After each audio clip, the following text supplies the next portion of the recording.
Every once in a while, an object turns up that just completely shatters our understanding of the past. Today, we're talking about one of those. It's a story about a mysterious device pulled from the bottom of the sea. A device so impossibly advanced, it literally rewrote the history of technology. This is the story of the Antikythera Mechanism. All right, so picture this. The year is 1901. A team of Greek sponge divers is working off the coast of a little island called Antikythera. They stumble upon an ancient Roman shipwreck, and they start bringing things up. Statues, pottery, the usual stuff. But then they find this.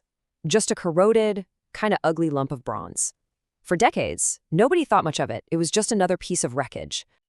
But hidden inside that corroded mess was a secret that was so incredible, it would take a whole century to figure out. And it forces us to ask a question that sounds like it's straight out of science fiction. Could this thing, built 2,000 years ago, actually be the world's very first computer? Well, let's find out. Okay, so our investigation starts right there, with the object itself, and what a puzzle it was for the scientists who first got their hands on it. So, as that lump of bronze started to dry out, it began to crack open, and inside, people could see these faint hints of gears and dials.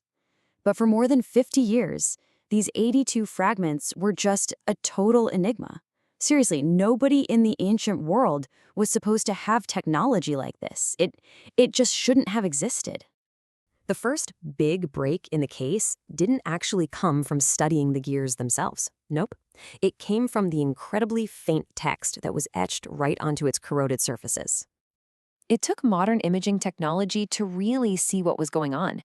Underneath all that gunk and corrosion, researchers found thousands of tiny, densely packed characters in ancient Greek.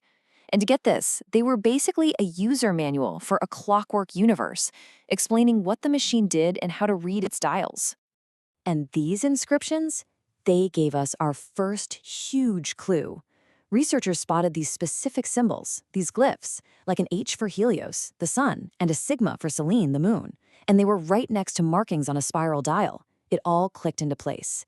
This thing was designed to predict eclipses, both solar and lunar. And we're not talking about just wild guesses here. The whole dial was built around something called the Saros cycle. It's this 223-month pattern that ancient Babylonian astronomers had figured out. So the mechanism had this deep astronomical knowledge baked right into its design. It could tell its user not just when an eclipse was coming, but even what kind of eclipse it would be. Incredible. So the text told us what the machine did. But the really mind-blowing question was how? So for the next phase, we have to look at how modern tech let us finally peer inside this ancient mystery box. Using high-resolution X-ray scans, researchers were finally able to see right through all those layers of corrosion. And what they found inside? Well, it was just astonishing. A super complex, interlocking system of at least 30 precision-made bronze gears. Some of them had teeth that were barely a millimeter long. This was on a whole other level. I mean, the sheer sophistication of these gears was like nothing anyone had ever seen from that period. It proved this wasn't just some fancy clock. It was a complex calculator, a mechanical model of the heavens, with a level of complexity that wouldn't be seen again on Earth for another 1,500 years. Which brings us to the biggest engineering challenge they faced. See, the ancient Greeks knew that the moon's orbit wasn't perfect. It speeds up and slows down as it goes around the Earth. So how in the world do you model that kind of wobbly, variable motion using a bunch of perfectly regular circular gears? And unbelievably, the scans revealed their solution, and it is a work of pure mechanical genius. It's called an epicyclic gear system, which is basically where you have gears riding on top of other gears. But this one had this brilliant little pin and slot mechanism that could actually vary the speed of the output. So let me break it down for you. You've got one main gear that tracks the moon's average speed, but then it carries a smaller gear system on top of it. Now, this is the cool part. A pin on one of those little wheels slides inside a slot on another. Because the two wheels are slightly off-centered from each other, that little pin forces the slotted wheel to constantly speed up and slow down. It's this beautiful, elegant solution that perfectly mimics the moon's real variable speed.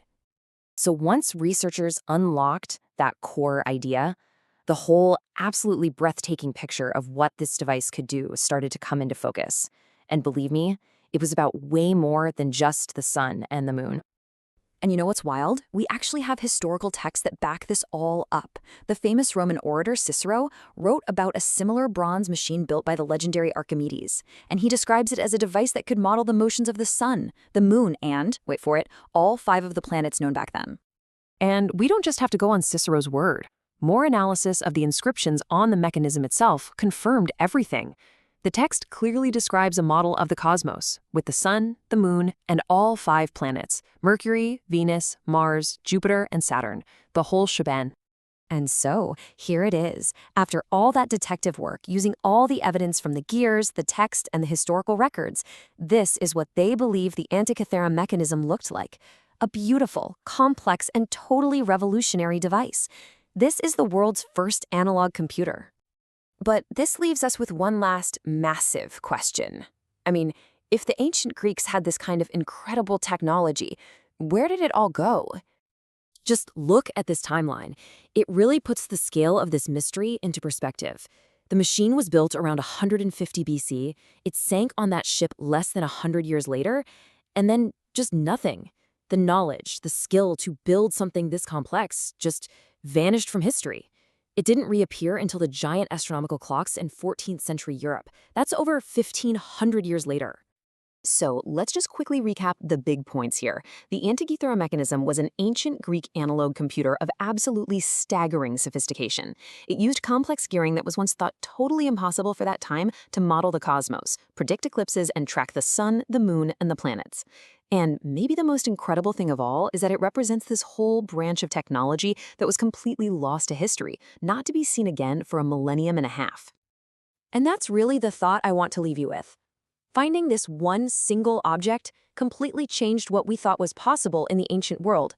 So if a technology this advanced could be invented, then lost, and then completely forgotten for 1,500 years, well, it really makes you wonder, doesn't it? What else have we forgotten?